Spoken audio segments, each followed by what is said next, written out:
ちは、皆さん。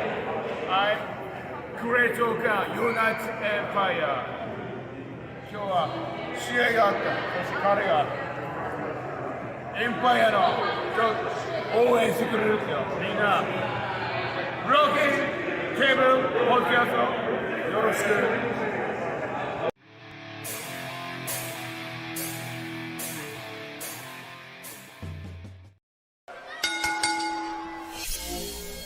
What's going on, everybody? Welcome to the Broken Tables podcast. This is episode number 47. I am your host, Jeffrey Vegas. I am here with my co-host, as always, Rome. How you doing tonight, Rome? It is finally Forbidden Door week, and I'm preparing to put down Forrest. Also, on the stream, my video is not live. Yep, Jeff. I'm fixing that right now. Okay, thank you. I thought this was an excellent go-home show. You mentioned to me that you have a couple of hot takes for tonight, so I'm assuming maybe not the opposite, but you might have a little bit of a different opinion than I did here tonight. We'll get into it. I definitely have some hot takes. One in the chat. I am in charge this weekend. Jeff is still here tonight. There it is. Hang on, almost got this. Yeah, I don't understand. Like, this is ridiculous. This is the kind of shit that's going to happen if Forrest is champion. Like, we can't have glitches like that happening. There it is. Bam. All right, so let's go ahead and get right into it here. Before this episode started tonight, you know, they put out a tweet showing that Bryan Danielson was going to make an announcement about Forbidden Door and about the Blood and Guts. So I actually, I did not believe that he was going to be saying he was out for these matches, but that is what we got to start the show tonight. Danielson tried to keep everybody hyped up as much as he could, you know, but once he said that, you know, he wasn't going to be there, you know, it seemed like we had quite a few upset people there in the audience, but, you know, it is what it is. So I think I'm going to keep the glasses on for the whole show because, again, I feel like I'm going to be a little heelish tonight. If I were to grade this segment, I would give it an F-. There was no fucking point other than ratings and to sell the pay-per-view to have Danielson out there. Yeah. Which I understand. There is some negative buzz going around about Forbidden Door. There are people, AEW fans, who are not excited for the pay-per-view, which, you know, we'll talk about that as we go on. But, you know, justifiably so. So I understand them having to put out Danielson out there. I get it, but, like, it just was a complete buzzkill. Like, Danielson at no point was booked on either of these shows. So there was no point for him to be on TV. It's not like he was booked for Forbidden Door. They were teasing a Zack Sabre Jr. match, but like they never confirmed it. They never, yeah. I don't know, then why he should have challenged him to begin with. And then with Blood and Guts, I kind of understand a little bit more because he's part of that rivalry, but he had also never opted into the match either. So I didn't really see a point in having Danielson out there, and maybe I'm just biased because I fucking hated the news, which I absolutely do. The injury bug tonight really kind of caught up to me in this episode. Yeah. There's still plenty of talent in AEW, but the fact that we're getting an AEW versus New Japan pay-per-view this Sunday, and we don't have Kenny Omega or Bryan Danielson or CM Punk on the card is just a fucking travesty that the wrestling gods have bestowed upon us, and I'm not sure what. I'm not sure why that happened. So yeah, I was texting Forrest, and I said that this for me was probably an all-time like worst segment in AEW history for me. And again, maybe I'm just biased because I hated the news. I don't know if you can tell, but you know, I didn't see a point to this. I just didn't, and it got people's hopes up. And then they say that he found his replacement. And I understand doing the surprise for the pay-per-view. I totally understand it. But if you're going to bring Bryan Danielson out and you're going to kind of lead people. Like it felt like it was leading people on. That's just how it was for me. That's Yeah, how I read it. The first half, I'm especially sitting here thinking Danielson's ready to go. And then he's like, I'm not going to tell you who he's facing. And I'm like, well, that's kind of bullshit. If you're going to give us Cesaro, which I think it's Cesaro, yes. then at least let the crowd have that tonight. I don't know. Yeah, I don't know. I Very think down it on would. this. I do agree with you. I think it would have sold some pay-per-view buys to show Cesaro tonight. I think Zack Sabre Jr. could have possibly came down to the ring farther than he did and confronted Danielson, and then we bring him out. But it is what it is. Let's take a quick second to say what's up to everybody in chat. We got Joseph Juhas, Jordan, as always, our awesome mod. We got Juan C, and we got John Cream, Big T, and Forrest is in chat. Welcome everybody. Thank you guys. Podcast, but yes, welcome to everyone else. Yeah, when Punk announced his injury, that took a lot of steam out of the wrestling world, to me anyway. And then this one again, like, I don't like when they go in the ring like this and announce their injury, man. I don't know if it's like something that they feel like they owe us or what, but I don't need it, man. Two of my favorite wrestlers in AEW have done it back to back, and I'm just like, oh, that hurts so bad. Like, I don't know if it was just that, but. So we're in the same boat. Punk and Danielson are my two favorites as well. Yeah. Forrest is busy in the virtual world because he's not real. It's very true. You are nothing more than a cartoon boy. I did address Forrest in my latest promo. Please, everyone, after the stream's over, please go check it out on the channel. It is my go home show promo for this Sunday. It was anyway. Good. Yeah, it was just for me, situation matters. Punk coming out and doing that, it hurt. It tore me apart, but I understood it. There was no point in this. He's not a champion. He was already out injured. Like, he's been off TV. Like, he was written off. I don't see why they did this apart from a cheap ratings pop and trying to sell a pay-per-view with a guy that's not even going to be on the show. Which, again, yeah. I love AEW. We know that. I'm always going to keep it real and keep it honest. That really rubbed me the wrong way. It felt very cheap, especially for a guy that's not going to be there. Big T in the chat thinking Omega and Punk will both show up Sunday. I don't know about that. Maybe Omega, but which we'll get into that as well. And I agree with Meduga in the chat, man. Someone must have put a curse on AEW. Like, I was talking to Forrest about this during the show. I was like, I think Forbidden Door is just cursed. Like, the amount of guys that AEW has hurt right now, which it continues to be a testament to their roster. It's across the board, though. We got Randy Orton's hurt. It's the Backstabber's hurt. Yeah. The King of the Indies, Matt Cardona's hurt. I know. Yeah. It's not just AEW right now. Right now, wrestling is just getting fucking creamed with injuries right now. It sucks. Now, I agree with Big T there. I do think Punk shows up just to have a stare down with Moxley after the match. I don't think anything physical happens, but because it's Chicago, he was supposed to be there. I think he shows up for one reason or another. You know what I mean? Yeah, we'll see. We will absolutely see. But yeah, this was an awful segment, and I hope Tony Khan doesn't do shit like this again, because it definitely rubbed me the wrong way.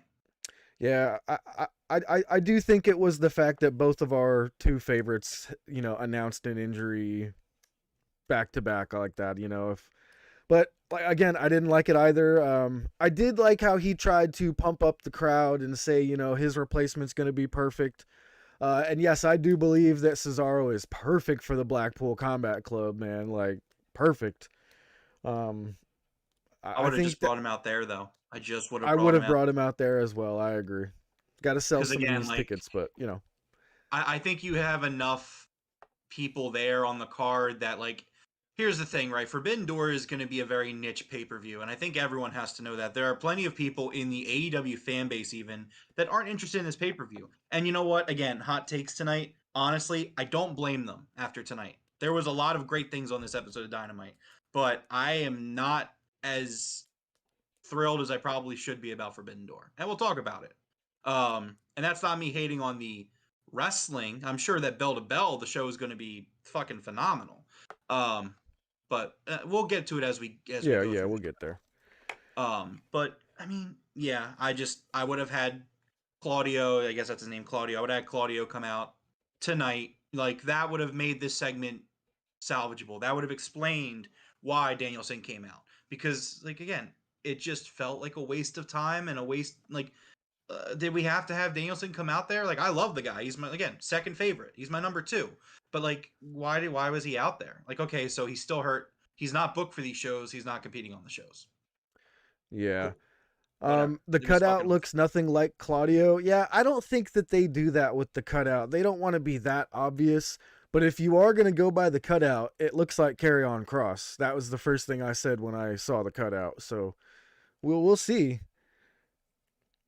So what if there's a 3-way for the pay-per-view at Forbidden Door between Mox, Punk, and Omega? I don't think Omega's going to perform at the Forbidden Door. I think he may show up to go face-to-face with whoever wins that 4-way. But we'll get to that a little bit later as well.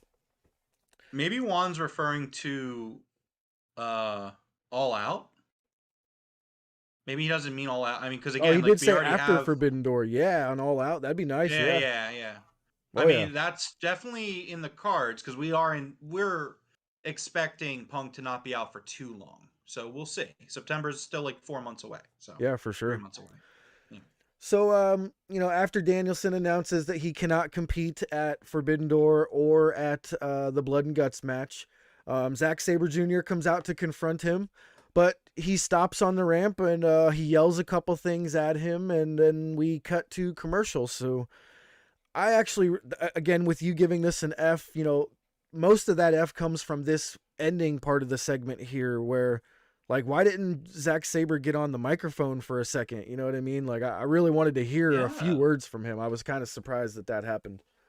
But yeah, and again, it's just the other issue of, like, this match isn't happening. Like, I mean, this probably means they're going to do the match somewhere down the line because Forbidden Door is not the only show where, we're going to get the Forbidden Door. So, I mean, maybe they're just going to wait until Danielson's healthy and they still really want to do this match. But again, like you said, like, yeah, then let Zach talk. Like, let something. Like, again, like, this just... everything about this segment just missed for me. That's why I'd say an F-. It's just, there was no redeeming qualities of this segment. Yeah. Big T says, if anything, Omega might welcome everybody to the show. Yo, that would actually be something pretty cool. You know how WrestleMania has like hosts where like sometimes it's Hulk Hogan and people like that do the hosting. That would actually be kind of cool for Forbidden Door to be hosted by Kenny, because he can do like translation type stuff. He can speak Japanese and he can speak English, so he could kind of go like back and forth. I think that might actually be a good idea. We'll see what happens. All right, so next up we had a Jon Moxley promo on Tanahashi. It did what it needed to do. I definitely want to see this match. Yeah. So I thought it was an excellent promo. Mox definitely picked me back up off the floor. Yeah, because again, I was sitting there like, this is fucking dog shit. Like, I can't believe they opened their show with this Danielson segment. And then luckily Mox came in, on my TV, and he had an excellent promo. Which great promo always cheers me up. Which, man, there's a promo tonight I want to talk about. All right, so next up was a trios match with Orange Cassidy and Roppongi Vice, which is Trent Beretta and Rocky Romero, versus Will Ospreay and Aussie Open. Sorry, I can't tell you the names of the two guys in Aussie Open. I keep forgetting it, and I don't bother to write it down, so I do apologize for that one. Dude, this match was unbelievable, and it was just another one of those reminders where, like, if you forgot about Orange Cassidy being amazing in the ring, you got reminded tonight. Like, holy shit, Orange Cassidy was fucking incredible. I just want to, I wrote in my notes, thank fucking God Orange Cassidy is back. So I'm a big Orange Cassidy fan. And again, the AEW injury bug has really hit me. This week it really hit me hard. Yeah. And it's just, oh man, thank God that Cassidy's back. This dude is such an amazing wrestler, really, in every facet of it. And It's always funny that people forget that. They just remember the the guy that doesn't care. The fact that like he like the 1% Orange Cassidy, but like the 2% Orange Cassidy, that's a top The 5 guy in the 2% company. Orange Cassidy. He's gonna try. But yeah, no, this match was a banger. This was excellent. And again, like I have some really negative takes about the pay-per-view and the booking of the pay-per-view and everything about the pay-per-view. But the one thing I'm not gonna touch is the fact that almost every match on this pay-per-view is gonna be a fucking excellent match. Oh yeah. Like there's top tier workers throughout the card, you know what I mean? So it's like it's a stacked card in terms of the talent. But again, we'll get into other things like Yeah. that. I was really impressed with Aussie Open too. There was that crazy sequence that they just flipped I mean, I can't even recount the sequence. If you guys want to see this match, I definitely recommend going back and watching it. Orange I forget what it's Cassidy and called, but Aussie Open both showed they were incredible tonight. I forget what it's called, but the stunner that Orange Cassidy did out of the air, that was wild. I'm pretty sure I he love calls that the Slumdog Millionaire. That's what it's called. Thank you. Yeah, Yeah. the Slumdog Millionaire. I loved that move, but it was better than it normally is because he's done that before. Yeah. But the way that Osprey had him up and he came down, oh, it looked like $1 million. Excalibur really, really loves when he does that move too. He always yells it. He's like Slumdog Millionaire. It's a great name, you know. Yeah, it is. It is a really good one. Yeah. So Orange Cassidy picks up the win here. Jeff Cobb and the Great Okan make their way to the ring afterwards to kind of gather their forces 5-on-3 here. But then who shows up? FTR. And holy shit, the crowd pop for FTR, man. That was insane. Yeah, they're definitely over right now, and this was an excellent Milwaukee crowd. I would like to see Tony Khan be I don't want to say be more selective about the cities he goes to. Some of these towns they go to are just dead though, and it's very weird. I would definitely like for him to take note. Like Milwaukee's a crowd that they should go to a few times a year. Same way they come to Philly like twice a year. I think it was only around 6,000 people, and they sounded like 15,000. You know. Yeah, it was excellent. Yeah, I totally agree with that. Yeah. Possibly Kenny is the special guest commentator. Punk comes out after the main event, stares Moxley down. As Punk's walking up the ramp, he has a stare down with Omega and Moxley to close the show.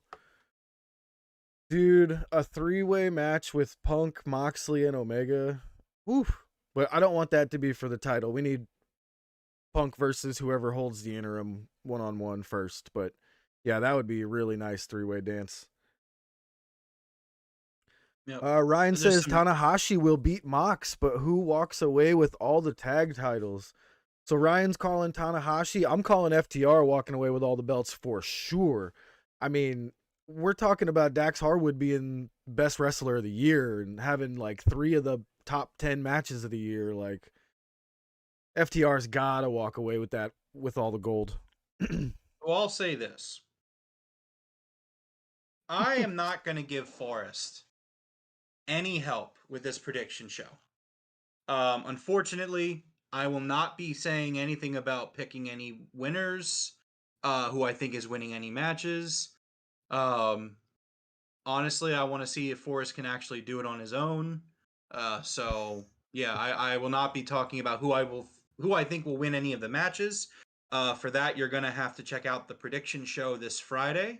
We're trying to nail down a time slot. I think we were talking about doing it at 8:30 p.m. Eastern. But we'll see what happens. We have to figure that out still. But okay, cool. Look out for it. We're definitely gonna you'll definitely know what picks I'm making for each match come Friday. So nice. Because Forrest doesn't stand a chance. Again, I just want to reiterate, like I'm trying to murder this guy. I don't want to give him, like, I could beat him. I could right now tell you all my picks right now and still win. But I want to prove a point here. This is a dominant win thing, you know. It's a statement.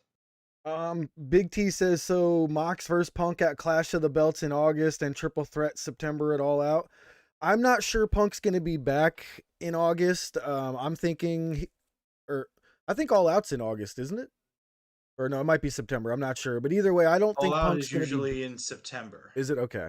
I don't think Yeah. Punk will be back until All Out. But we'll see. That would be a good. I like that a lot right there. Perfect scenario, if you ask me. Yeah. All right. So next up, we got a quick promo with Jay Lethal and Satnam Singh with Sanjay Dutt. I think this was the first time we got to hear Satnam Singh speak more than like 1 or 2 words. He did good. He did fine. I want to see more of this in the actual ring and not just them doing promos all the time. But it kind of looks like Joe might be hurt and they're trying to buy their time here a little bit. No, Joe's doing Hollywood stuff. Oh, that's right. He's doing the Hollywood. Okay. So yeah, and that's why this has been an out of ring feud, because Joe's just not there. He's filming stuff. So okay. This promo implies that he's going to be back soon, because they basically mentioned like, hey, it's which is really interesting, because I don't think this might be the first time we've heard this, because usually Tony Khan does the interim champion thing, but he said that it's been about a month, and that if Joe can't show up to defend the title, he's going to have to vacate or fight, right? Yeah. to vacate it. Yeah. So, which I'm a big fan of that rule. I do like the rule that a champion should defend their title every 30 days. That's one thing. WWE doesn't do it anymore, but it was something that back in the day WWE did really well. That's just my opinion. I don't think that you need to have a champion on every single show, but they should definitely have a presence at least once in a while. Yeah. But yeah, no, I think this is good for the fact that Joe's not there. I think they're doing a good job with it. They're slowly building up Satnam Singh as well, so we'll see what happens. Yeah, absolutely. All right, so next up we had Christian with a promo in the ring. Was this one of the promos you wanted to talk about? So yeah, I fucking love this promo. This was amazing. This was excellent. This is Christian Cage is probably one of the most underrated guys like in the history of pro wrestling. This is a guy that's like, he's so good at everything he does, and nobody ever talks about him. Like, I don't talk about him. Like, but like again, he was part of that TLC group. He is a fantastic singles wrestler who's he's won world titles in different companies. He's a great talker, great babyface, great heel. Like, I don't know, man. It's just excellent. I thought that this promo was so good. He comes out, and first of all, the long-term booking of this, where he's like, yeah, well, you remember when Jungle Boy eliminated me a year ago in that battle royal? That pissed me the fuck off. I lost out on money and I didn't get fast tracked to the world title. And like, again, that was really cool. So it's just like, he's like, yeah, I took the easy money. I gave a pep talk, because I do it for the money. And then he's talking about how he's like, oh, putting over young guys is bullshit. I'm here for the money. And I really do love the sentiment there from some of these heels, these established guys. Like kind of Bryan Danielson did the same thing, where he's like, man, fuck putting over the young guys. I'm at the top of my game. What other things did I love? I loved how he even took he's taking shots at everybody. He's taking shots at wrestling Twitter, which low key that kind of makes Christian Cage a babyface, but we don't have to get into the argument of that. I thought that was excellent. Him saying that, kind of commenting on MJF, he's like, if you want to make more money, create a match like I did. He's implying to the TLC, a match that people show their kids, that you name pay-per-views after. That was excellent. And then of course, you get the end bit where he's talking about Jungle Boy's mom, and he's like, I don't want to be your dad. You have a dad, and your dad's fucking dead.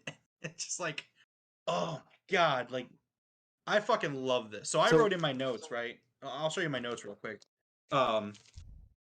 Mine, the chicken scratch.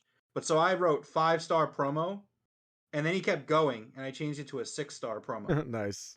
I loved it. I thought it was excellent. I thought Luchasaurus coming out at the end was fucking wild. And he says, remember what happened to Marco? And I'm like, oh my God, like they're bringing Marco Stunt not getting re-signed into this, and now, Christian's going to go and say like, well, look, man, you can stick with Jungle Boy, but how did that work out for Marco Stunt?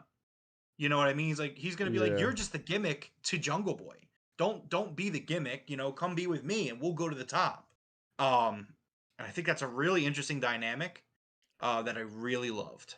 Yeah, and Big T just said exactly what I've been saying for a while. I can see Luchasaurus switching up into a black mask and just being a monster. Dude, and this seemed like a really good. I actually didn't see this coming. It looks like Christian is going to turn Luchasaurus and like kind of control him like a monster. I think this is going to be really good if that's what happens. Well, I think the beauty of this story, and again, it's just really good storytelling. AEW does excellent storytelling, where it's like, I don't know, it could go either way. I could see Luchasaurus leaving Jungle Boy and sticking with Christian, but I could also see Luchasaurus saying, I'm not falling for your tricks, and him and Jungle Boy stay together. You know what I mean? I could see it going either way. And I think it's going to be excellent no matter what they do. I can't see Luchasaurus say I'm not falling for your tricks because the only thing I've ever seen him say is "Blah." So But again, I think it's in a believable realm where you could see it going either way. I actually think they're playing him out to be like an animal. Like it really seems as if like that's what they're going for at the moment, and that would be great. A heel Luchasaurus would be dope. Hell yeah, he would. See, I disagree with Jordan. I don't want him to be Tyson Tomko. I don't want Luchasaurus to be relegated to that. I want Luchasaurus to be meaningful. No, yeah, he needs to stay Luchasaurus. I would just love for him to go, Well, no. Evil. So Jordan was implying. So back in 2005, Christian had a bodyguard, Tyson Tomko, who was kind of his muscle. Okay. Yeah, and I don't want him to be the next Tyson Tomko. That's just me personally. Wasn't that Brodus Clay? Tyrus? No. I forget who that was then. Okay. You're a Fed fan. You should know this stuff. I don't shove useless memories into the corners back there. For what it's worth, 2004 to 2006 Raw was not worthless. No, it was not. I'm just saying. All right. So, yeah, I actually really, really enjoyed this. The only thing I didn't like is the replaying of the Christian and Jungle Boy's mom from what we didn't see. You know what I mean? I don't know why, but that bothered me seeing people were obviously using the F word and they were just bleeping it out. And I was kind of just like, all right, I'm not a huge fan of this at the moment, but I don't know why. But that was the only problem I had with the whole promo. Could you elaborate for me? So I thought it was great. No, I know what you're talking about, but why? I don't know. It just bothered me as an adult thinking that kids were watching this, and it's weird to say that. It really is, but for them to obviously be saying "get the fuck out of here" and "go fuck yourself," like it bothered me for whatever reason. It did. To quote the great Maxwell Jacob Friedman. Fuck them kids. No, I mean, I get it, but no, I mean, AEW is a more mature show. I mean, I know that there are kids that watch it, but they bleeped it out. I think they did everything that they need to do. I mean, this is the same night where the crowd is chanting "shut the fuck up" to Christian Cage. So. Yeah, same. Yeah. But the line about your dad being dead, like I thought that was the line, but I popped. I popped so hard at that. I was like, oh, he fucking did it. And there was an interesting conversation going on Twitter about whether this promo was better than the MJF nuke or not. And I don't know. Like, what do you think? Like, I think both are great at what they're going for. Like, they're both excellent examples in what they're trying to do. But I don't know which one I would like more.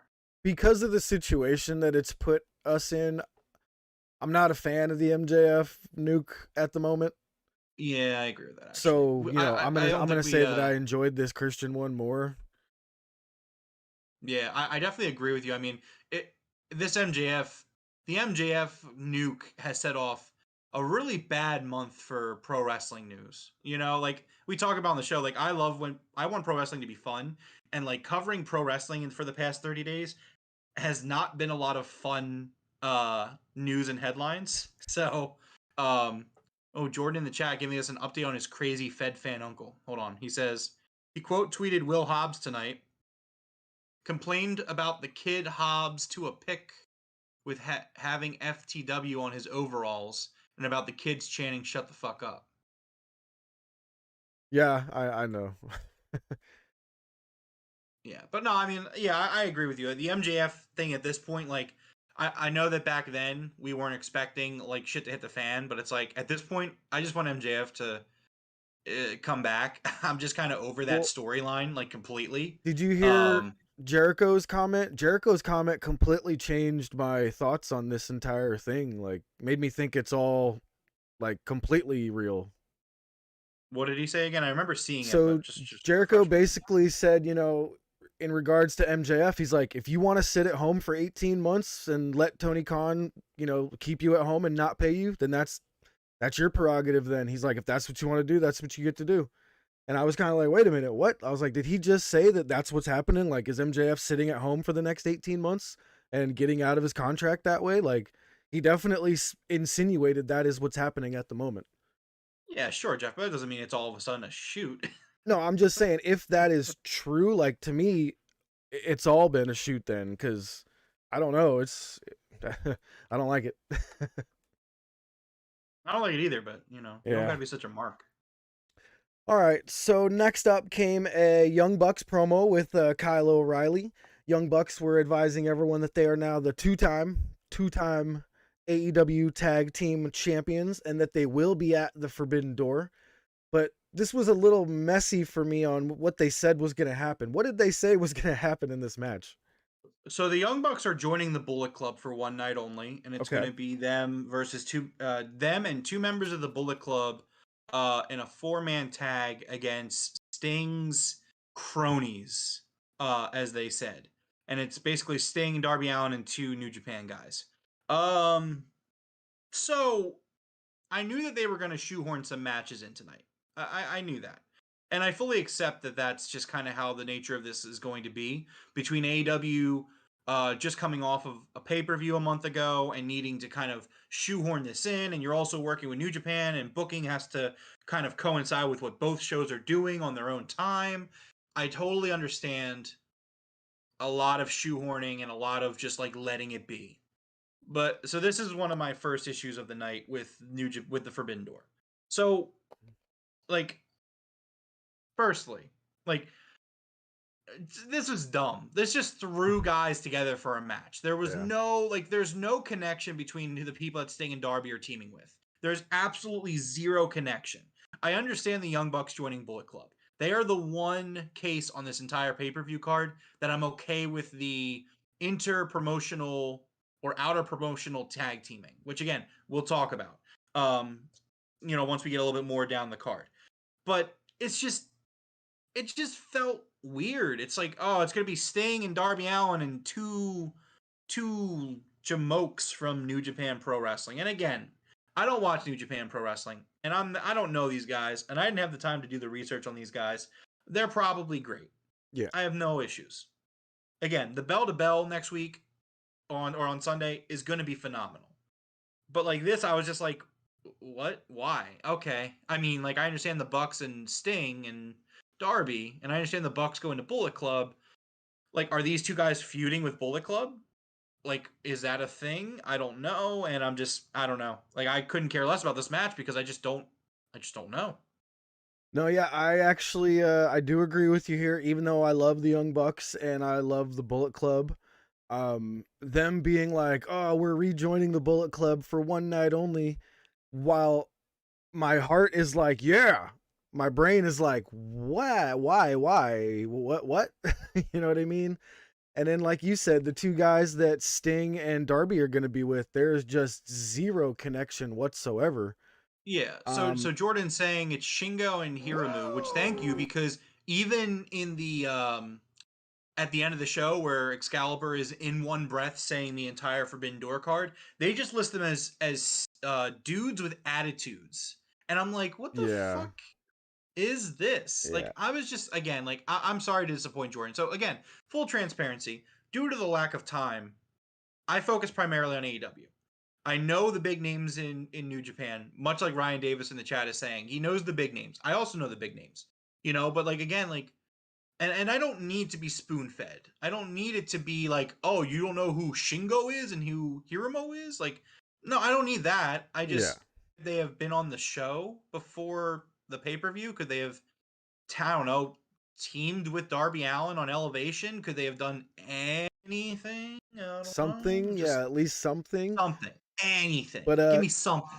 Tyler Green, thank you very much for the sub. And speaking of which, thank you guys, everybody, for being here tonight, whether you're here on YouTube or listening on Spotify or Apple Podcasts, Google Podcasts. Thank you guys very much for all being here. Please hit that subscribe button if you have not already. We really appreciate it, trying to get to 1,000. And we will be doing a giveaway of a Sting AEW figure when we hit 500. So, please hit that subscribe button if you have not. Forrest in the chat, you mean you don't love the insane, long-time, stable dudes with attitude? Well, Jordan's actually clarifying the dudes with attitude dates back to '89. Sting and Luger were the dudes with attitude. Crazy they use that name. Sting must own it. I appreciate that. I do. Yeah. I do love the continuity like that. That doesn't and like, I'm not hating on the name. I'm hating on the fact that I don't know who the fuck these guys are, and they wouldn't even put their name on the match card. For me, that's just, Yeah. how can I care about these guys? I don't know who they are. And like, there's no again, something. Put them on a match. Like, even like, they couldn't even give me their names printed. Like, I mean, again, like I said, yeah, I kind of agree. I'm still excited for the match to see, because I'll be there. But if I wasn't gonna be there, this match isn't gonna make me buy the pay-per-view unless I'm a huge Young Bucks fan. And I can count a few of them. I'm sure Christine is like, fuck yeah, but we'll see. Next up, we got a Malachi Black versus Penta Oscuro in the qualifying match for the All Atlantic Championship at Forbidden Door. This was the last qualifier to get into the four-way dance. My only problem with this one is how everybody announced that Penta could not be at Forbidden Door, so we basically knew the outcome of the match. Yeah. It didn't ruin the match for me, because the match was absolutely incredible. These guys are fantastic, man. I love every time I see both of these guys in the ring. The House of Black, the Death Triangle, both of them are just, every time any of their members are in the ring, the chemistry is just absolute spot on. Do you see the avalanche pile driver from Penta onto Malachi?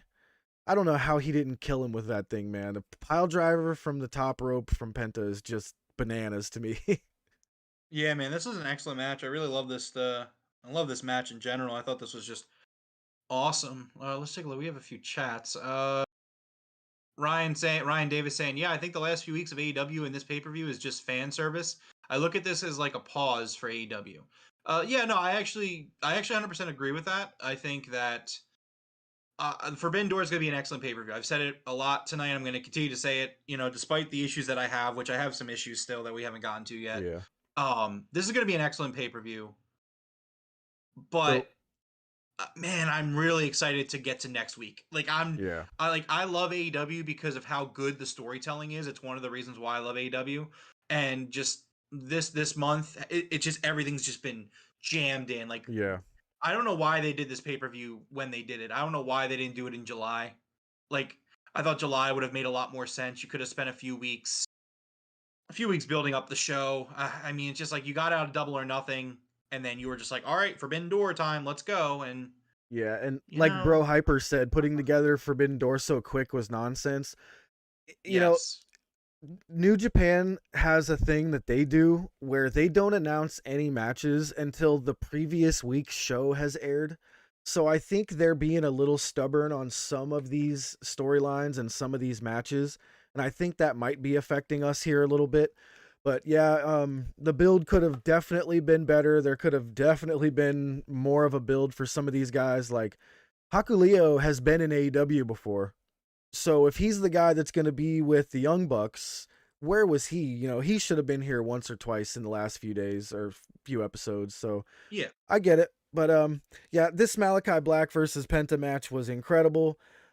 We kind of knew the result ahead of time because we knew Penta wasn't allowed to be at Forbidden Door, but doesn't take away how good this match was. We hit a So black. actually, Oh, go ahead. oh no, sorry, no, you're not there yet. Go ahead. Go I ahead. was just gonna say, Penta failed to get the pin due to his back throughout the match. He sold his back really, really well through the whole match. And he took a black mass, 1, 2, 3. And Pac shows up in the ring and kind of stands over everybody's bodies. And then Miro interrupts everybody on the Jumbotron and cuts a pretty good promo. I will be absolutely surprised if Miro is not the one to win this AEW All Atlantic Championship. But I know you're saving your predictions for the prediction show, so we'll hold off on that. But I definitely think you can Miro's give taking your that one. picks. You're not competing in the No, yeah, I'm not against competing. Forrest. Yeah, no, I loved the Miro promo, and I think it was Ryan Davis mentioned in the chat. Like, I really loved him saying he was going to drag all the bastards and the pagans Yeah, through the the door. bastards and the pagans. That was really Yeah, good. yeah, Pac and Black. I thought that was fucking really cool. Yeah. Although I am very, I don't know, I want to say superstitious about Miro's anti-God promos, because again, the last one, Dude, the whole wrestling world went to shit. So that's all I I'm can think very of when he's shaky doing them. about it.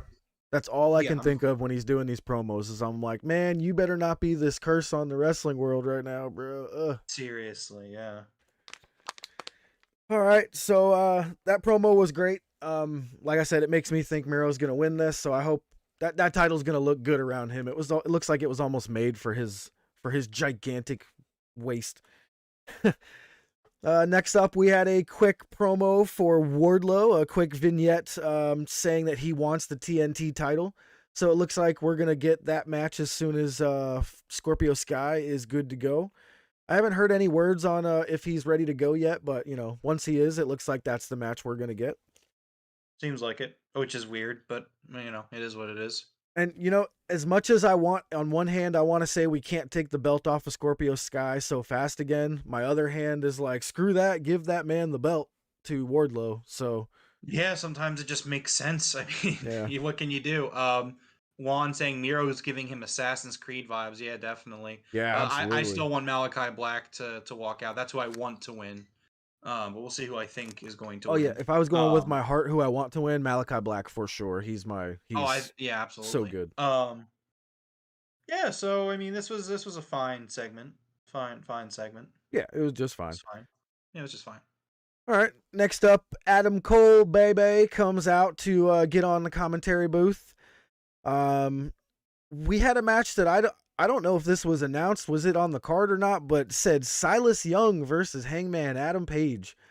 I have not seen. The match was announced an hour before the show. Okay, but I have not seen Silas Young perform in quite a while. And this guy can still go, man. He looked great out there. He even, if my ears were not deceiving me, he pulled the crowd into his favor. And when they were doing the back and forth, boo, yay, Hangman was getting the boos and Silas Young was getting the yays. Were my ears deceiving me here? No, you weren't wrong. I mean, he's also from Milwaukee. Okay. So, I mean, okay. Which is a questionable choice on Tony Khan's part, because I mean, you're kind of trying to get Hangman over, and to get a local guy who's going to be impressive. I don't know if that's who I would have went with, because I was very impressed by Silas Young. Thought he was great. I thought it was a great match. Yeah, again, I was very impressed. Yeah, I was shocked that the crowd was so behind Silas. There were people even on Twitter who were saying the same thing. They were like, yo, is this really happening right now? Peter, thank you very much for the subscribe over on YouTube. Thank you very much. Thank you. I did. Okay, as soon as I saw this dude come out, I was like, I don't know how much I'm going to enjoy this match, but I really, really enjoyed the match. It was fantastic. Yeah, it was an excellent match. All right, so after a great match, of course, Adam Page wins 1, 2, 3. Adam Cole gets up and says, "Cut the music." And before he can even say anything, Jay White's music plays and he interrupts Adam Cole.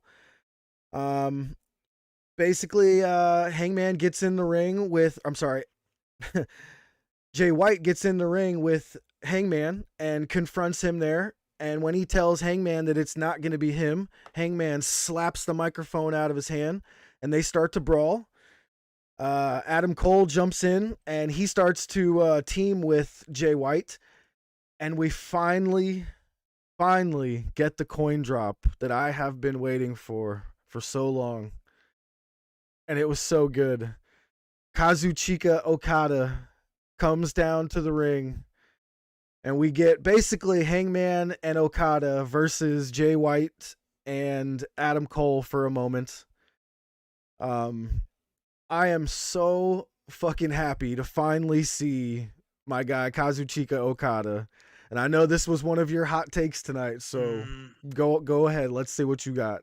All right. So I just want to apologize. Heel glasses are going on. The heel sunglasses are going on. Because I understand that I'm about to have like an extremely hot take, but I don't want the take to be misconstrued. Because this is not an Okada bad take, because that would be a really shitty take to have. Yeah, This is and not that take. Before you go, Miyaja and I had the exact same reaction. I literally screamed at the top of my lungs. I was like, yes! Yes, I get it. And again, this match at the pay-per-view, this four-way dance, is going to be a fucking banger. It's going to be amazing. It's going to be excellent. No doubts. Here's the problem that I have with this match. Number one, Jay White has said that, like, Hangman's not a worthy challenger. Jay White said that Adam Cole's not a worthy challenger at the pay-per-view, right? So I thought that just throwing Okada on there to make it a four-way was really just kind of contradictory, regardless to what Jay White was saying. Because the way I read it was going to be somebody else. It was going to be a singles match against someone else. That's the first problem I have with it. I think that and again, it's just shoehorn booking, I guess. So maybe it's, whatever. Okay. It's a valid point. I just, and again, like, I knew in the coin drop that it was Okada, and I'm excited for people that are excited. But, like, I would have rather Okada just face Adam Cole or just face Hangman or whatever, whoever it is. And this kind of leads me to another thing that, like, honestly, about this pay-per-view, I'm not really a fan of. And Jordan saying Jay White's not the booker, Ghetto and TKR, I understand that, but Jay White's cutting these promos knowing what the plan is. Yeah. So then Jay White shouldn't be cutting these promos saying you're not worthy of fighting me at Forbidden Door. You're not worthy of fighting me at Forbidden Door. You know what I mean? Like, don't go that way with the story. Again, cool. So, but sorry, go ahead. This is where I wish Tony would be on TV for just a second, or have a general manager, somebody, to be like, guess what, Jay? It's going to be a four-way match now, instead of just later in the night announcing it, I understand that, and I understand how that could have made it better, even though I don't want Tony Khan to be that. I get it. And then this kind of leads me to another thing, which I think this is also kind of I guess, yeah, it's a hot take. I'm going to say it's a hot take as well. This pay-per-view is kind of shaping up to not be what I want it to be, or what I thought it was going to be, where I thought that, and Excalibur drops the line where he's like, it's like an invasion. It's like, it's not an invasion. How is this an invasion? Every match is an AEW guy teaming up with a New Japan guy. I thought that this pay-per-view should have been booked more as an AEW versus New Japan. That's just me. I think that it would have led to more so like dream matches. Instead, they just did it kind of like a bunch of multi-man matches. And I don't know. It rubs me the wrong way, and it's not what I think this show should have been. Like, okay, it's cool that Jericho and Guevara are teaming up with Minoru Suzuki. That's really cool. But why are they teaming up with Minoru Suzuki? Yeah. You know what I mean? It's like, why are we doing this? Why not? You know what I would have loved to see? Sammy Guevara versus Minoru Suzuki. Or like Eddie Kingston versus Minoru Suzuki. Like, why not just do that match? Like, I don't know. And I understand that AEW is trying to shoehorn its booking in there, and New Japan's probably doing the same thing. And Yeah. you're trying to please so many people. So, like, again, like, this segment for me, not because of who Okada is, I was so underwhelmed by what this was going to be. Because, I mean, again, I don't want to make it seem like, oh, well, I got my hopes up and that's why I didn't like it. But really, I felt like Kenny Omega was going to come out and it was going to be Kenny Omega versus Jay White for the IWGP title. That's how I Yeah. was looking at this. And again, yeah, part of it is I got my expectations too high and that's on me. But like the problems I have with this still remain. It's like, why are we doing this 4-way match with two guys that Jay White said are not worthy of challenging for the title, but we just added Okada on, and now all of a sudden, like, oh, here we go. This is now like, I don't know. It just doesn't feel like the kind of match that should be on this pay-per-view. I would have done a singles match. Would have done at that point just do Jay White versus Adam Cole or Jay White versus Adam Page and have Okada face the other guy. Like, why not just do it that way? I do like So what again, Forrest said here in chat. They booked it like all in, kind of like a super house show. So that, that's interesting to think about it like that. And Big T, so we got to remember we're in this summer of injuries right now, man. I don't think it would have shapened up like this without all these injuries that are going on. I think we could have had a much better. Now, of course, I still think it's going to be a banger, but I think it could have been better without all these injuries, obviously. But the problem is, I just agree with Big T, and I understand that the injuries definitely play a role. And again, the injury bug hit me hard today. Like, again, like looking at the roster and knowing that like we're getting this pay-per-view without Punk, Danielson, and Omega, amongst a few other guys, like it sucks. Just think about that. Just think about those three guys' names being on the card. We're not even talking about this being lackluster. Like, we're not even talking about it. Yeah, I get that. But at the end of the day, like, they still... Okay, so here's the thing, right? And Forrest and I, again, were talking about this during the show. We were texting a little bit during this show. And Forrest was like, it's like Survivor Series. They're just throwing shit together. And I'm like, I understand that. But I really love AEW. But at the same time, I don't consider myself a guy who's like a blind AEW fan. I'm going to have standards. I'm going to hold expectations to them based off what I know they can do. And for me, the booking leading to this pay-per-view has been awful. And I understand that there are a lot of other things at play. For me, that doesn't 100% excuse it. I know what Tony Khan's capable of booking. And if he was going to do this pay-per-view, if he was going to do this show, I expect him to do what I know he's capable of doing, which is booking a great show. Juan, yeah, I'm an AEW mark. That's what I am. But no, I mean, I'm a realistic fan. I love the company. I love the show. But I am going to sit here and be real about it, and how I feel about it. And I thought it was just, it's just meh. And I'm sure that the match is going to be amazing. And I'm going to be sitting here on the post show being like, yeah, I still hate the booking, but it's an excellent match. But like, again, it's just, I'm not excited for this pay-per-view. Like Big T said, it was Brain's promo, really got to me as well. Brain's promo. Brain's promo. Yeah, it was Brian's promo. Yeah, exactly. It really started off what was like there's some really good shit on this show. It's such good shit. There's some really good stuff on this show. But like, man, like I was just bummed out the entire show. I'm just all right, well, we're leading up to this pay-per-view. I can't wait for this pay-per-view to be over. Like, I've never felt that way about an AEW show before. I really think I cannot wait. You kind of hit the nail on the head here saying that the injury bug caught up to you tonight. I think it really caught up to all of us tonight because we all finally got like basically the entire card of the Forbidden Door. And while it looks great, don't get me wrong, there's 3 names missing from that card that would have made it over the top incredible. You know what I'm saying? So I get it. And then you've got valid also points. To comment on Jordan's chat, there's probably lots of political reasons he can't book the singles matches we want for sure. Yeah. Then again, I have the unpopular opinion of, do you do this show then? And again, I get it. Hot takes. I feel like they're scorching hot takes. Maybe I'm wrong. Yeah. Maybe people are actually more so like agreeing with me than I thought. But like, I don't know. Like, if you can't do what the business you want to do you do the business at all? I mean, like, there's some really great matches on here. Like, I think that Ospreay and Cassidy is going to tear the house down. Oh, yeah. I think Mox and Tanahashi is going to be great. I think the 4-way dance is going to be great.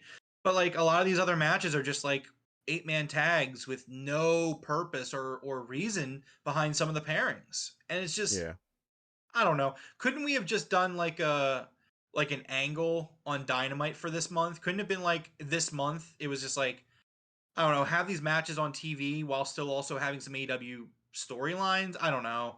Like it just seems like a rough sell for people, and I don't blame fans for not getting this pay-per-view. Because again, like I'm gonna get the pay-per-view because I know it's gonna be great in wrestling, but like I it's think it's just underwhelming. It's very underwhelming booking, and I'm gonna hold AEW to that. I do think it's going to be better than expected, like Juan says here. I think some people are going to be surprised, and I do think some people are going to actually wish that they had ordered it. You know what I mean? So I think it'll be better than expected here. And again, it's going to be a great show. These matches are all going to kill it. Like it's going to be great bell to bell. But like me, the storylines are very important. Storytelling is super important to me. And Yeah. now I'm just sitting here like, why is this a 4-way dance? Jay White just kind of said that you guys aren't worthy of being challengers. So that Yeah. implies that there's someone who is, which implies somebody in AEW that is currently not Hangman or Adam Cole or Moxley because he's already in a match, or Jericho because he's already in a match, or Punk's out, Danielson's out. Oh, maybe Omega comes back. So you kind of I assume mean, it's Omega. it's And not. It is not often we get 4-way matches in AEW. So these 4 guys, I couldn't be happier with. Unless Omega was in there somewhere. So this is fantastic to me. I can't wait to see this live. I can't wait to rewatch it afterwards, and I think it's going to be great. But get it. go ahead. No, I was just saying. I get what you're saying. I Yeah. understand. All right, well, let's move on here. All I could say is I'm super happy Okada finally showed up. I think this really saved the pay-per-view for me. Without Okada, I think we may have been in trouble here, but it's gonna be great. So next up was a promo with Jade and the Baddies, minus Red Velvet. So another injury announcement here. I'm not sure if this was a storyline injury or if this was a real injury. But they announced that Red Velvet has been injured in her match with Chris Statlander. So they're on a search for a new baddie. They're going to have people basically go out to Twitter and post some stuff to get acknowledged by the baddies. I'm not too sure how I feel about this one here. This is probably more for the younger crowd, I guess, or for, I guess, Jade's baddies thing, but it is what it is.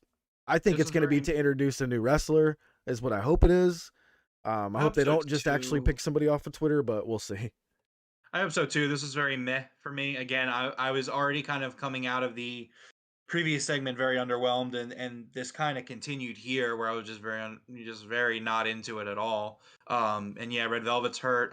Bunny's actually out injured right now too. I didn't even know about that one. Jeez. Yeah, she's hurt as well. She said on Twitter today. Just some chats real quick. Forrest saying we're basically back to pre-Punk era without Omega. Yeah. Again, like my issues with Punk being gone isn't necessarily, that. It's just, the talent's still stacked, and all the AW guys on this card are fantastic. So I don't really have an issue with that. Sorry, I dropped my pen. Yeah. Now, the prediction show is going to be on Friday night, Friday night. Yes, so originally we were gonna do it. Yeah, we're doing it Friday. The idea being, if something was announced at Rampage, maybe we look at the spoilers. But looking at Rampage's card, which I have, I highly doubt that they announce any more matches for the pay-per-view. Oh, dude, could you imagine Mercedes posting a baddies pick? Oh. Well, they have her teaming up with Serena Deeb now, so I don't think you're gonna see that. No, I meant Mercedes Vernado, Sasha. Oh, gotcha. Yeah, I mean that would be cool. I don't think she can do that yet, but that would be a great way to get her in. Yeah, that would be interesting to see Red Velvet turn on Jade when she comes back, being pissed off she got replaced. Be a nice new challenger for Jade, but we shall see. I don't think Jade's gonna have the championship by the time Red Velvet comes back. No, I think Statlander takes it. 100% agree with that. All right, so next up we had Marina Shafir versus Toni Storm in a very decent, good match. I was surprised. Marina Shafir turned it around for me.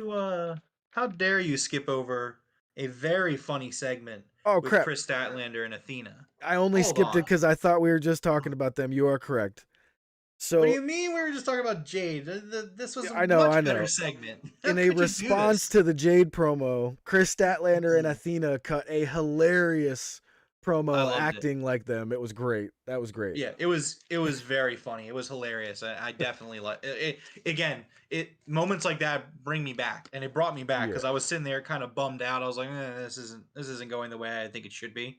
And then they're like, let's make Rome laugh, and I was like, yay, I'm happy again. Yeah, that was really good. I hope they posted this on the YouTube so you guys could see this. If you didn't see this part, this was hilarious. I absolutely loved it.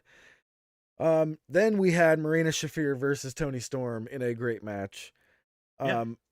Now I'm glad they told me what happened here because Nyla Rose was coming out with Tony Storm, and I actually skipped Dark this week. I was really busy with work, so I didn't get a chance to watch Dark.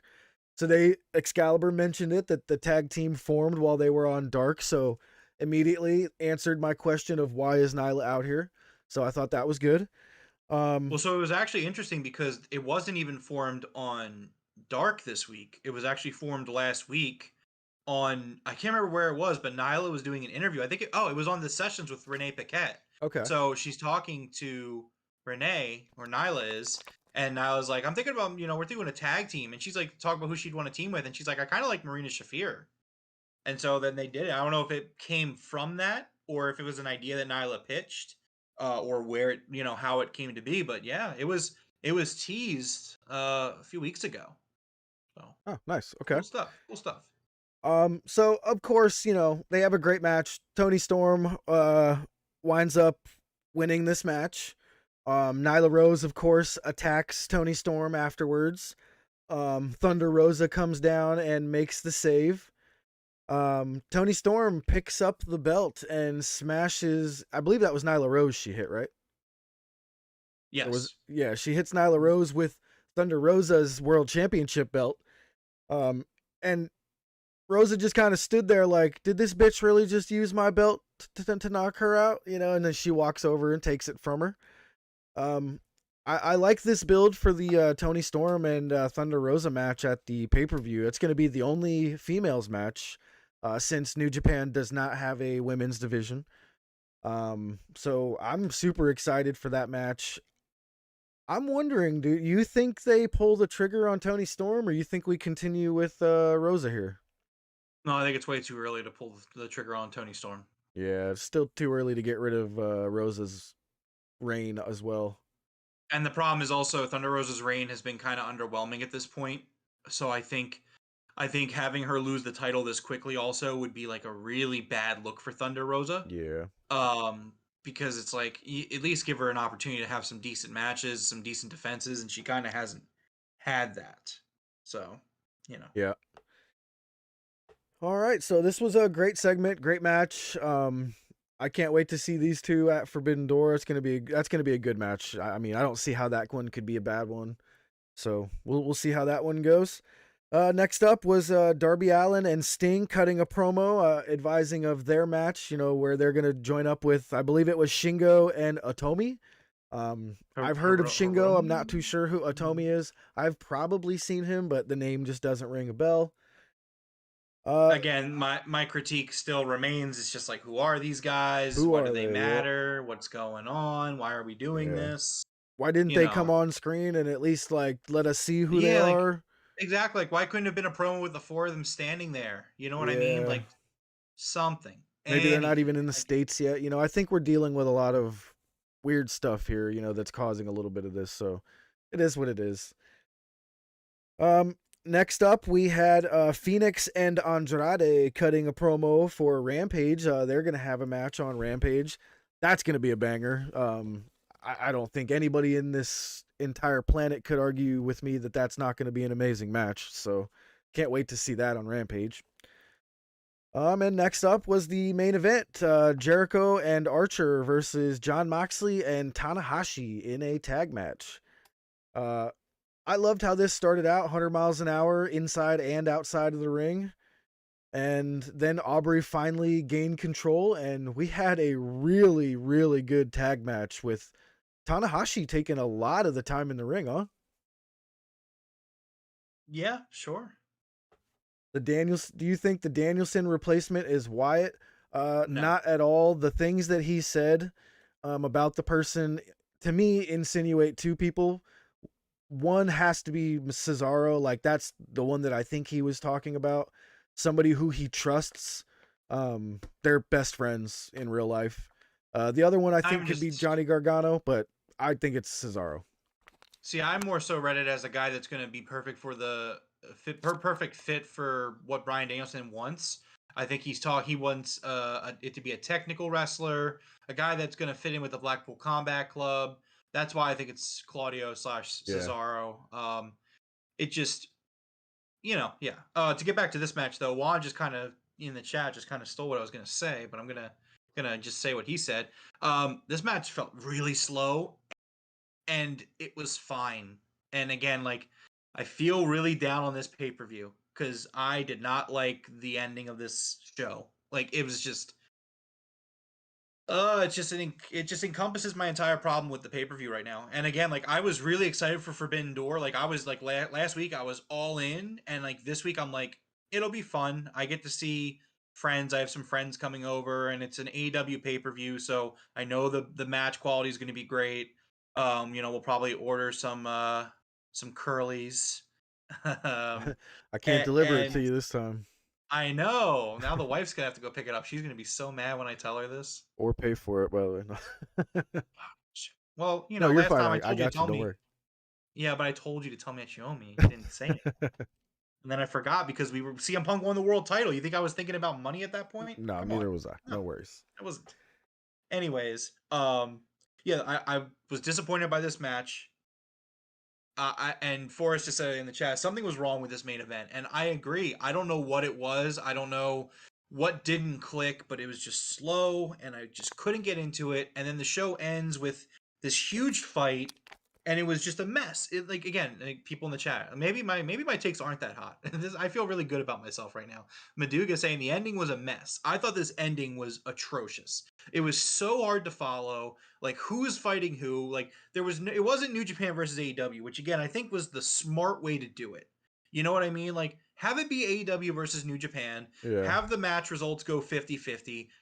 Like say you do 8 matches on the card. Have 4 AEW guys win their matches. Have 4 New Japan guys win their matches. Bam. There you go. Great. Like or maybe it doesn't even need to be 100% 50-50, but you get my point. I just thought it was a mess. It's just like you have Kingston going against the J. Like it's just so many storyline fights meshing together that I was like, I just felt like we were trying to what's the saying? Put the square peg through the round hole kind of thing. It's just like what is going on here? Like what are we Yeah. doing? I feel like we're just banging shit against the wall and trying to So see what's gonna stick. I hated it. I think Forrest just hit the nail on the head. They ended too early.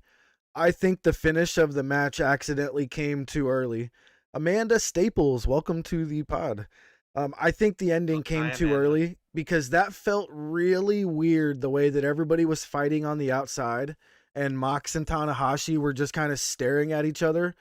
It was an awkwardly long time for them to stare at each other. And I kept looking at my phone, thinking it was 10:01. And I was like, are we pushing past time here or something? I was like, cut this off, cut it. And every time it was just another 10 seconds and then another 10 seconds and then another 10 seconds. And I was like, this could have been over 2 minutes ago with these guys brawling. And it got to the point where there were so many guys on the outside brawling. I had no idea who half of them were. I couldn't tell if they were with the Jericho Appreciation Society or with Moxley's side. And I think even 2 guys from the JAS were fighting each other. I shit you not. I think 2 guys were. It would not surprise me. Again, it was a messy ending. It wasn't good. It was bad. And again, this is your go home show for a pay-per-view. And again, I feel like the problem with tonight was every moment that they booked for you to get excited for the pay-per-view underwhelmed the hell out of me. I was just like bringing Brian Danielson out at the beginning of the show just for him to say he's not cleared to compete at a show he's not even booked for yet. That should not have That was happened. bad. Nope. Again, the lack of the not clear battle lines being drawn, which you saw in this at the end of the show. Like my critique about it being like it should have just been AEW versus New Japan. It was like it wasn't that. It was like it was everybody versus everybody, and like what was going on with that? And then like Ryan Davis saying like the stare down between Mox and Tanahashi, like I felt like that was supposed to be badass. Like hell is breaking down around them, and they're Yeah. still like just they're so focused on each other. But it just came off as silly because the action around the ring just wasn't good enough. So it just came off as silly. Like why are Mox and Tanahashi standing there when these geeks are running around? And it Yep. just I hate being the anti-AEW guy because like I really think about 9 times out of 10 AEW hits home runs. For me, this show, like apart from some really excellent matches and the Christian Cage promo, like I am so excited to get Forbidden Door in the rearview mirror. Like I really am, and it's just it's not a knock against the the New Japan guys. It's not a knock against any of the ring talent or anything like that. But it's just like this was a mess. This show was a mess. And it's just like I'm definitely going into Sunday more excited to see my friends. Than which I'm always excited to see my friends. I might actually I'm gonna have Forrest on my phone. He's gonna be virtual. He's gonna be sitting next to me while I watch the show. It's gonna be great. Along with some other friends, but I'm more excited to do just hang out. Like I couldn't care less about this pay-per-view. Like it's gonna be great. I'm gonna be super into it and entertained, but it's like, Yeah. man, I just feel very bummed. So I really think that this Bryan Danielson promo starting off is what caused you to feel this way throughout the whole night. I really do think that it just puts you in a mood and you were unable to snap out of it, because the Okada thing, I haven't yelled inside my house like that in a long time, if ever. I mean, I yelled out when I heard that coin drop. So, I get it. I see how you could be kind of underwhelmed with the 4-way match, but like, haven't we been predicting that for a month now? Like, I believe we've been saying there's going to be a 4-way. Well, here's the thing. So number one, yes, the Bryan Danielson promo is an awful way to kick it off, but the issues that I have are separate from that. Yeah. It's not just I'm just down because my guy is not in the match. Like again, like I was watching AEW and very happy with AEW long before CM Punk or Bryan Danielson showed up. True. So like for me, like yes, like you took my 2 favorites away, but AEW's roster is still excellent. It's still stacked. So I'm not really down on the talent. It's not the talent that has me down. It's just the nonsensical booking and the lack of storytelling and the whys and again, yes, we were predicting a 3-way, but that was before Jay White was like, "You're not worthy, and you're not worthy." But and I understand that Okada is worthy, but don't do Jay White versus Okada here. Do Jay White versus Okada in New Japan because that's where it belongs. Like if you want to see Jay White versus Okada, go watch New Japan Pro Wrestling, and it'll be an excellent match. Again, this is no hate on New Japan. This is not an anti New Japan thing. Forrest is right. I'm the heel, but I'm correct. I'm correct about everything. I'm correct about the matches, correct about the show. I'm correct that Forrest is going to lose to me at Forbidden Door on Friday night. I'm not wrong about any of this stuff. But, it needs to be said that it's just like there is a subset of AEW fans who I officially am now in that group that it's just like it's underwhelming and definitely not into this show, this pay-per-view. It's just like it's gonna be great, gonna be a fun night. Big T just nailed it in chat for me. Just nailed it. I do believe this is Tony Khan's biggest challenge to date with this huge wave of injuries. And I do feel like he's doing the best he can with this unfortunate situation. I do agree with that 100%, Big T. So I'll say this. I'll say that it's a perfect storm of bad fortune. But again, my problem isn't who AEW is putting in this show. Like that's not my problem here. I know. It's definitely, it's definitely a problem, and it definitely sucks. But look at it this way. We thought Danielson might be available, so they were saying it's only a 2-week injury. He might be there. We were hoping. We could have if it wasn't like an up in the air thing, we could have gotten Danielson Okada, or we could have gotten Danielson, Zack Sabre Jr., which is what it looks like it should have been. But like, I think there was just a lot of things that really threw wrenches into this. And I think there was more than we even know about. You know what I mean? I think there were some behind the scenes wrenches and stuff that we didn't get to see. So I think Yeah, Tony's done the best he can handling so far. I think so. absolutely. And again, I'm a huge fan of Tony Khan. I think Tony Khan is doing what he can, but I mean, I expect AEW to be a certain quality, and if you're going to do these New Japan shows, then you still need to meet that quality. And Agreed. again, for me, it's really not the talent. It's really not. Like, again, like, yes, the injury bug is bad. Yes, they don't have Punk, Danielson, they don't have MJF, they don't have a bunch of guys. I get it. But that doesn't excuse the fact that don't do a four-way. Don't do the four-way there. Do it a singles match. Have Jay White face Adam Page or Adam Cole. You could have done the storyline. You already were having the storyline go that way. Have it where Jay White says, Adam Page, you're not worthy. And then Adam Cole, you're also not worthy. And then have Adam Cole, he was even teasing it. Have Adam Cole just deck him with the belt. And then Yeah. be like, Jay White's like, well, if you want to take it that far and make it personal, you got your match. And then bam, there you go. IWGP, heavyweight title, Jay White versus Adam Cole. Have Adam Page, say, I challenge. I originally challenged Okada. I still want the match with Okada, and then bam, 2 singles matches, same 4 guys.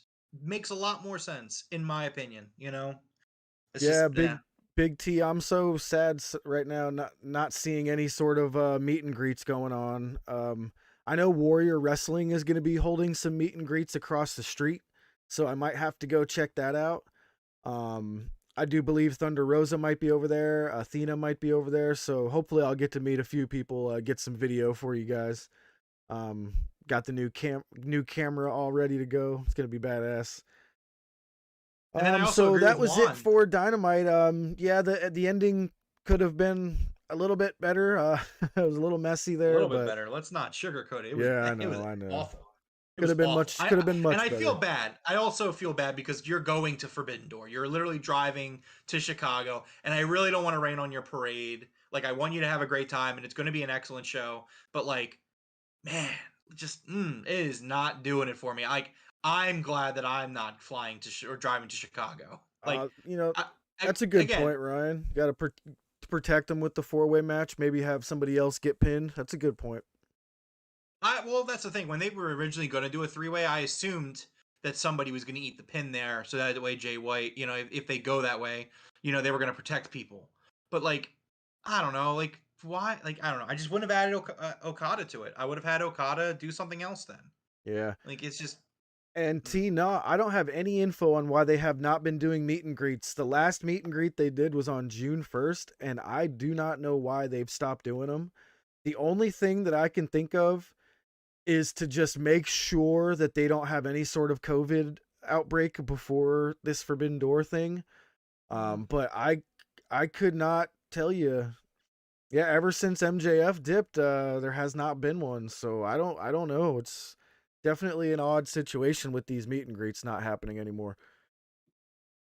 But so that's it for Dynamite. Might not have it, What do we got going for Rampage this week? All right, Rampage. We have Hook facing from the New Japan LA Dojo, the DKC. I don't know who the DKC is. Yeah, me neither. Sorry. Never heard of that guy. We have Andrade versus Rey Fenix. Yes, inject that straight into my veins, please. The newly formed team of Serena Deeb and Mercedes Martinez will be in action. And we will get Cash Wheeler versus Jeff Cobb. Ooh. I was kind of hoping we would get like 2 one-on-one matches, so Cash Wheeler versus Jeff Cobb and Dax versus the Great Okan. But yeah, and again, this is just kind of continuing how I feel about this. Again, it's like, why wasn't this Rampage like Andrade versus Rey Fenix is going to be excellent, but why not have Rey Fenix versus a New Japan guy? Why not have I don't know. Again, like it's just not. It's not the way I would have done it, and I think that it makes the show worse off. I think this Rampage is extremely interesting, especially considering that. Well, actually, I kind of see some stuff. So, like last week's Rampage had a really low rating, like really bad, and I see some booking here that corrects it. I mean, Hook is booked. Andrade versus Ray Phoenix is sure to get people to tune in. But I mean, I don't know. I expected Rampage to be a little bit better. I don't know what I expected. I just expected this Rampage. It's a go home show for a pay per view Rampage, and apart from like Cash Wheeler versus Jeff Cobb, nothing here seems to matter.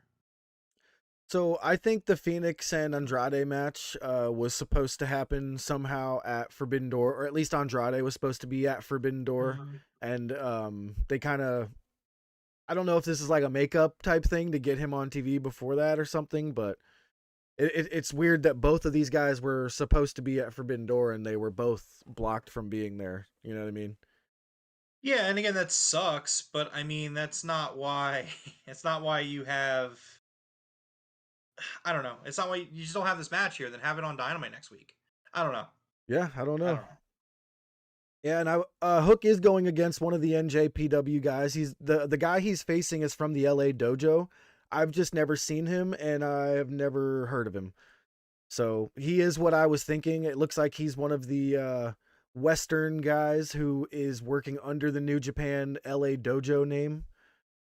So, you know, we'll see. Right, Never so heard of the now, guy. If anybody has, I bet Jordan's heard of him, but I have not. Yeah. So, question for you, Jeff. So, I have the entire Forbidden Door card here. Are you going to be here for the pre-show?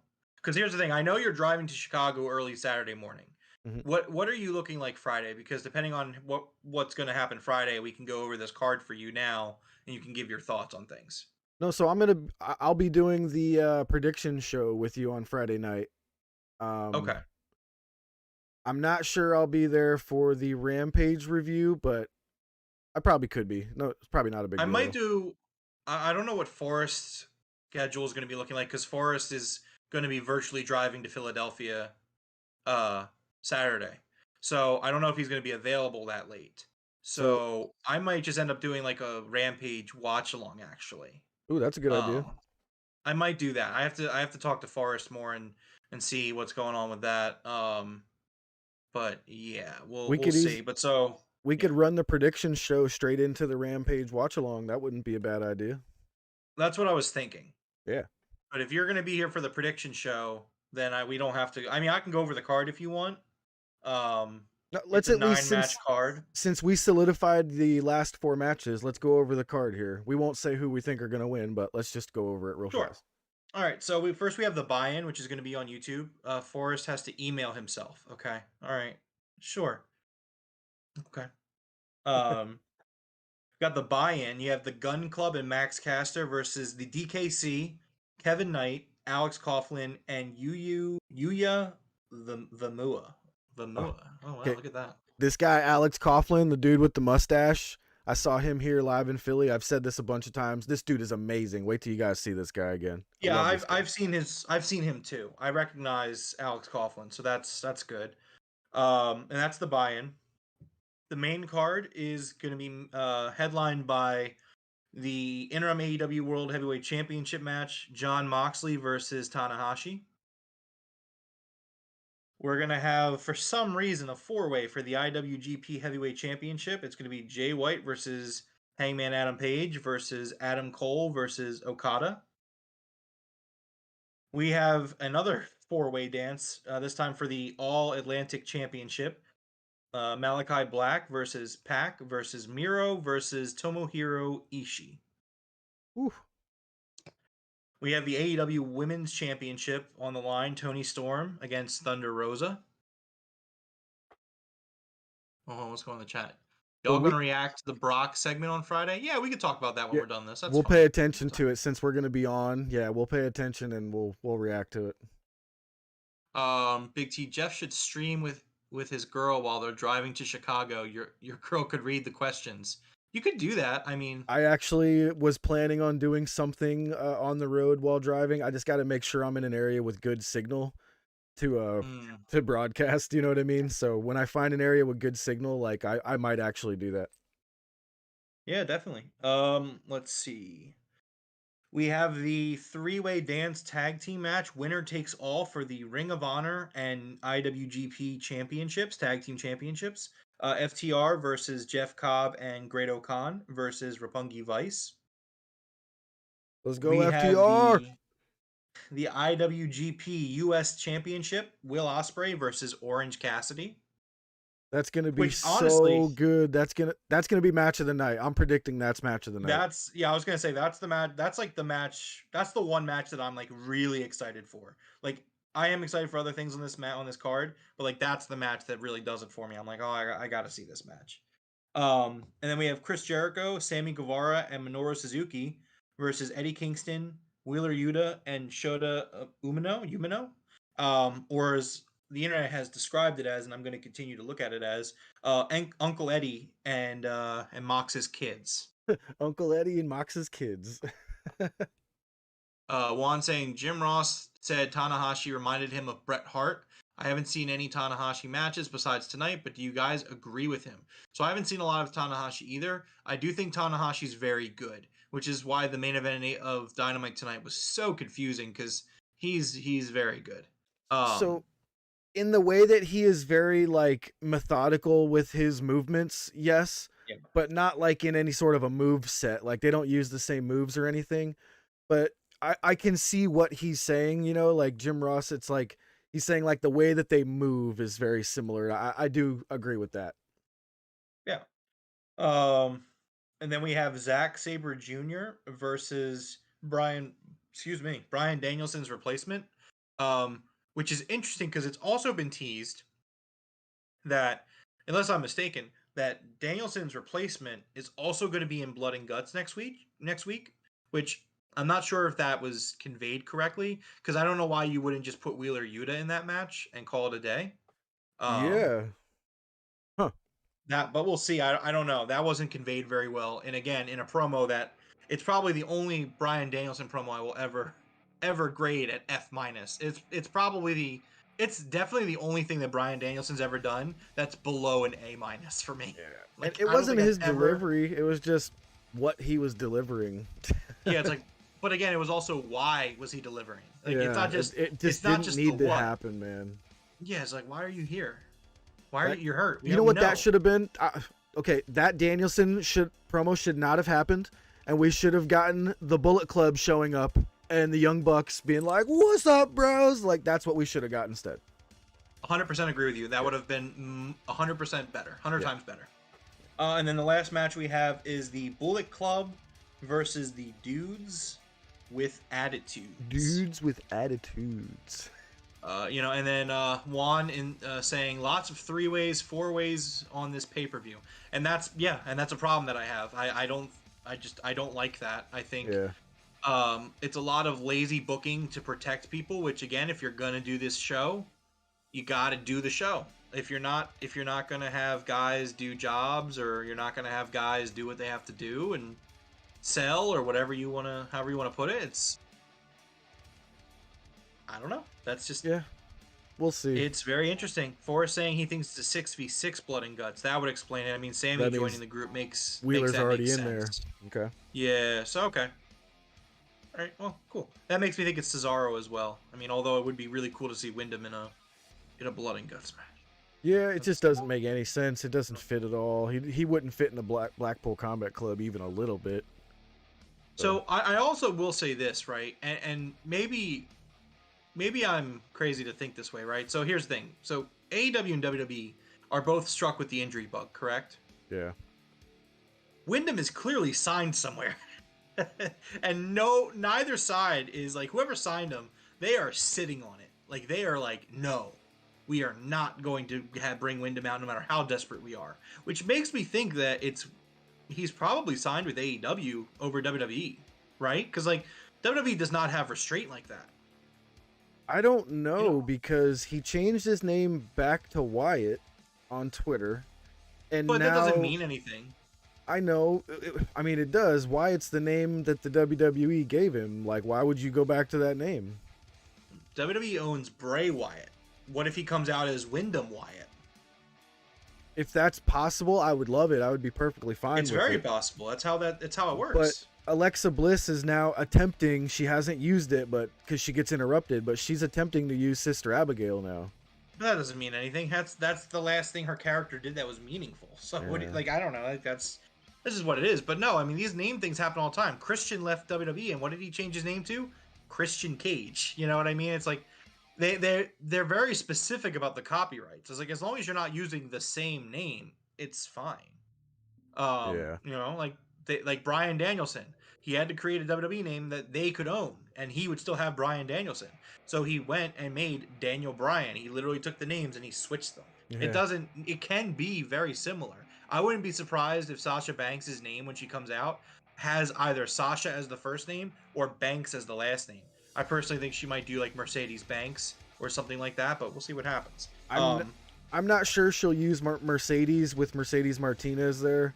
I know we got a bunch of Adams, fair. but like Mercedes is a very distinct name. I don't know if you would want more than one. So yeah, I kind of agree. Yeah, I mean, again, that's how I'm looking at it. So that's the card for Forbidden Door. Next week we only have one thing announced, which is Blood and Guts, which will probably, if it's anything like the last Blood and Guts show, it'll probably take up an hour of the show. Yeah. I can't wait for Blood and Guts. I'm really excited for that. Again, I'm really excited to get past Forbidden Door. Yep. I'm very fatigued, I would say.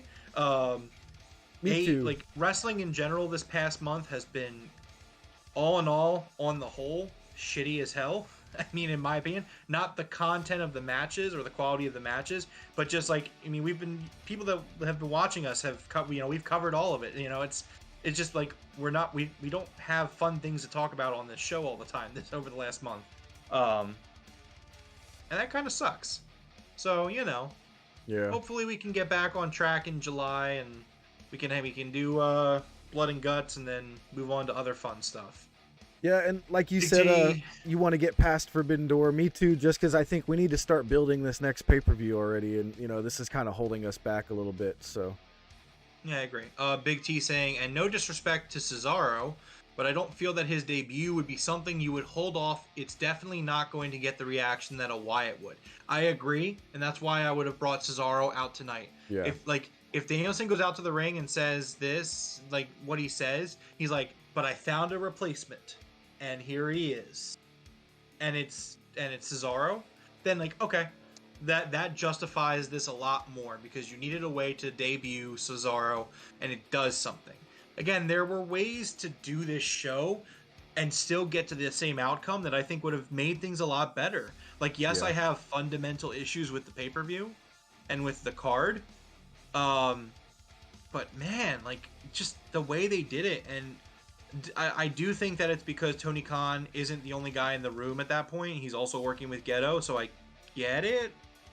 But again, I'm still gonna expect AEW to deliver a certain level of quality, and I definitely didn't get that from this show.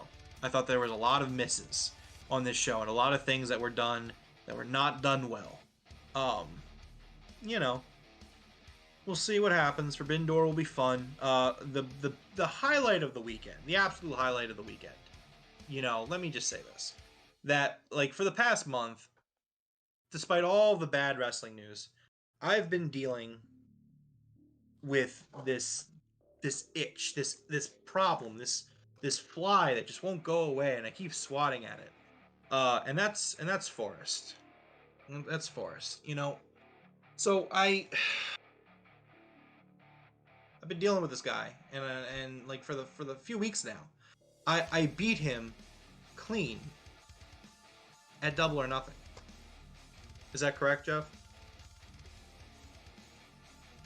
Is that correct? It is correct. He put up a gamble. He made a gamble. He went Double or Nothing, and he lost. And yeah, it was a great T-swizzle right there. You guys did tie, so that's, I don't know if I can say that that's beating him clean, but I'll go along with you for now. Let's ask the chat this. Chat, please. And maybe I'm wrong. I don't think I am. In wrestling, does the title change hands in the event of some sort of tie. No, that's where I agree with you. It does not. The title does not change hands, but nobody would declare that to be a clean victory. So here's the thing, right? Like, Forrest has been talking smack. You know, he's called me a fake champion, called me a paper champion, and that's just something that I can't believe. You know, the dude is probably one of the biggest haters I've ever met. Like, this man, this virtual boy, he's not a man, he's a virtual boy. This virtual boy, you know, has been a thorn in my side for the past month. To an extent. I mean, again, he doesn't show up for the shows. You know what I mean? Like, he's exactly... This month has gone exactly like I thought it would. You know, it's just him chirping away, but then, you know, not really being here. Like, he's in the chat, but he doesn't want to join the pod because, you know, he knows that I'm right, and that's fine. You know, I'm trying to be the bigger champ on this. That is a nice Kenny Omega figure you've held up. Big T just noticed it in the chat there. He's like, is nobody going to bring up the new Omega figure? I'm so glad he noticed it. Hello, Jacko Robertson. Thank you for joining us. Juan saying, does Forrest already have a virtual title made? I mean, it's virtual. Like, that's the other thing. Like, in the crazy multiverse, you know, where somewhere he might beat me. Like, he can't even hold the title. Like, it's a real title. And the thing is like, this is a shoot title, by the way. Like, we don't fake these predictions. Like, I'm going in this and I'm gonna wipe the virtual floor with this virtual punk, you know? Yeah, exactly. Just like the real virtual boy, I'm gonna puke. Just like the real virtual boy, you make me puke. Like that, like, you're not taking the title from me. You're like, look, man, it's not gonna be good for you. All right, like, Jocko says The Rock returns to SummerSlam 2022. He better. They need it. That's irrelevant. Yeah. Anyways, yeah, so everyone please tune in for the prediction show on Friday. We are trying to iron out a time, but again, I think we're aiming for 8:30 p.m. Eastern. We will, all three of us, go over the card match by match. We will be locking in our predictions before the show. Jeff, you are the third party, so we are going to, before we go live, submit our picks to you. Does that work for you? Yeah, absolutely. So that way you could be hopefully unbiased. I mean, I hope that you're unbiased. Oh yeah, absolutely. I would be worried that you might try to give this virtual boy the championship because you know that you'll never beat me clean for this championship, which is, I understand it, you know. You're cutting a promo on me now? I'm all right, cutting a promo. All right. I need to be the champion so that way this podcast continues to succeed. And I don't think... The ratings on the show have been up since you have become champion. We do have to admit that. Rome is a needle mover, confirmed. I'm a draw, bro. You know? I'm like Yugi Moto. I'm a draw. You know, get it? Huh? So, anyways, Juan in the chat saying, do you guys think Forbidden Door is a one-time thing, or will it continue? I think if this pay-per-view continues, there won't be much belief in a New Japan guy defeating an AEW guy for the AEW title. I actually think that Forbidden Door will continue to be a thing. Yeah. I think that despite the bad booking, there is definitely opportunity in the summer months to do a show like this. Forrest, do not compare me to Roman Reigns. Thank you very much, sir. That's cheap heat as far as I'm concerned. Can you do better, please? I mean, I'm the one that said needle mover. It's literally his shirt. Yeah, but you're a Fed fan. For you, that wasn't cheap heat. That was you taking a shot. Acknowledge me as the one true champion. Stupid. That's dumb. It's a bad idea by stupid creative, as far as I'm concerned. Anyway, I do see Forbidden Door being a thing yearly. It just has to be done better. I also see Forbidden Door being a more open show in the future in terms of companies. I don't think Forbidden Door is going to always exclusively be AEW and New Japan. I could see it being like maybe get NWA involved, Impact involved, other companies, but those are really the big four that I think you would see. Maybe GCW. Yeah. I agree. My thoughts on it is I think this year was 100% a learning thing. Next year, believe me, Tony Khan will have learned a lot from running that this year. What I think he's learning here is that you have to plan around something like this well in advance. Things can change out of nowhere with all these injuries we got. There's politics involved. So I think he needs to plan a little bit better next year for where the Forbidden Door takes place, like what time of year it takes place, some things like that. But I do believe we will get this again and again. Yeah, definitely. Juan in the chat saying he wants to see Rock versus Brock at WrestleMania 40. I would like to see them create new stars and not just retread and call Dwayne Johnson or Brock Lesnar every time they need a draw. There's only one Brock Lesnar match that interests me anymore at all, and that's Brock Lesnar versus Riddle, because really? they had a big thing on when Riddle was first in the company. He tried to keep calling out Brock on Twitter, and Brock basically said to him, like, look, kid, you're never going to get in the ring with me. Stop saying my name. So at this point, that's literally the only match I'm interested in for Brock. Like, and I know a lot of you guys don't like Riddle. I'm actually I'm a pretty big Riddle fan. I had a friend in high school who basically was Riddle. So like, who hasn't? What do you mean? He's just a stoner. Yeah, like, pretty much. Yeah. Come on, man. I like those dudes. They're cool. They're cool to have as a friend. Stoners are cool. It doesn't mean they should be wrestling characters. I don't know. I do not like Matt Riddle personally. Not a fan of the character at all. I can see how you don't like him. I totally can.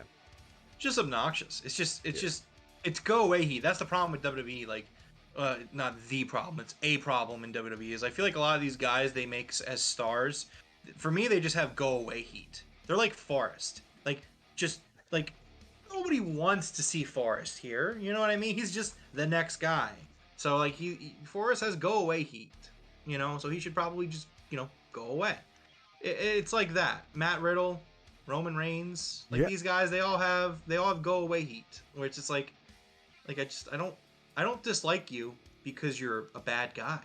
I dislike you because you're just not interesting enough to watch. Yeah, that's not terrible. Juan, Brock versus Edge. I don't think that's ever happened one-on-one.